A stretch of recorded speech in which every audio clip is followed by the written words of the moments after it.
Hello guys, welcome back to my channel. ഇന്നൊരു വാഴക്കുടപ്പൻ്റെ തോരനാണ് ഉണ്ടാക്കുന്നത് കേട്ടോ. ഉപ്പേരി കുറച്ച് കട്ടുള്ള ഭാഗങ്ങളൊക്കെ നന്നായിട്ട് ഒഴിവാക്കിയിട്ട് അത് നന്നായി കുനുകുനാ അരിഞ്ഞിട്ട് കറ പോവാനായിട്ട് കഞ്ഞിവെള്ളത്തിലിട്ട് വെച്ചിട്ടുണ്ട്. എന്നിട്ട് കുറച്ച് സവോളയും പച്ചമുളകും അരിഞ്ഞു വെച്ചു. ചട്ടി അടുപ്പത്ത് വെച്ചപ്പോഴാണ് ടാസ്ക്. വേപ്പിലയില്ല. വേഗം ഗ്രില്ലും തുറന്ന് വാർപ്പിൻ്റെ മുകളിൽ അമ്മ നട്ട് നനച്ച് വളർത്തി വെച്ച വേപ്പിൻ തൈ ഉണ്ട്. അത് സിറ്റ് ഔട്ടിൻ്റെ മുകളിലാണ്. അതിസാഹസികമായിട്ട് സിറ്റ് ഔട്ടിൻ്റെ മുകളിലേക്ക് ചാടി ഇറങ്ങിയിട്ട് വേപ്പിലയൊക്കെ നുള്ളി എടുത്തുവിട്ടാൽ നല്ല സ്മെല്ലായിരുന്നു. നാടൻ വേപ്പിലല്ലേ. തിരിച്ചിറങ്ങി പോന്ന് വരുന്ന വഴിക്ക് അത് കോഴിക്കോടാണ്.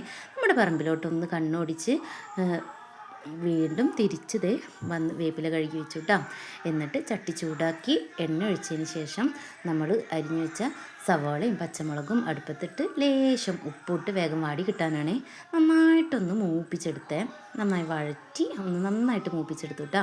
നന്നായി മൂപ്പിച്ചെടുത്തിട്ട് കറ കഴുകി വാർത്ത് വെച്ചിട്ടുള്ള നമ്മുടെ വാഴക്കുടപ്പം മുറിച്ച് വെച്ചിട്ടുണ്ടല്ലോ, അത് നമ്മളിനി ഇതിലേക്ക് ആഡ് ചെയ്യുക. അപ്പം ഒരു കാര്യമുണ്ട്, വേപ്പില ഇട്ടിട്ടുണ്ട് കേട്ടോ. വേപ്പിൻ്റെ മറന്നിട്ടില്ലേ, പക്ഷേ ഞാൻ മഞ്ഞൾപ്പൊടി ഇടാൻ മറന്നു. അപ്പോൾ അതുകൊണ്ട് ഇപ്പോഴാണ് മഞ്ഞൾപ്പൊടി ഇടുന്നത്. കുറച്ച് മഞ്ഞൾപ്പൊടി ആവശ്യത്തിന് കുറച്ചും കൂടി ഉപ്പും വേണം.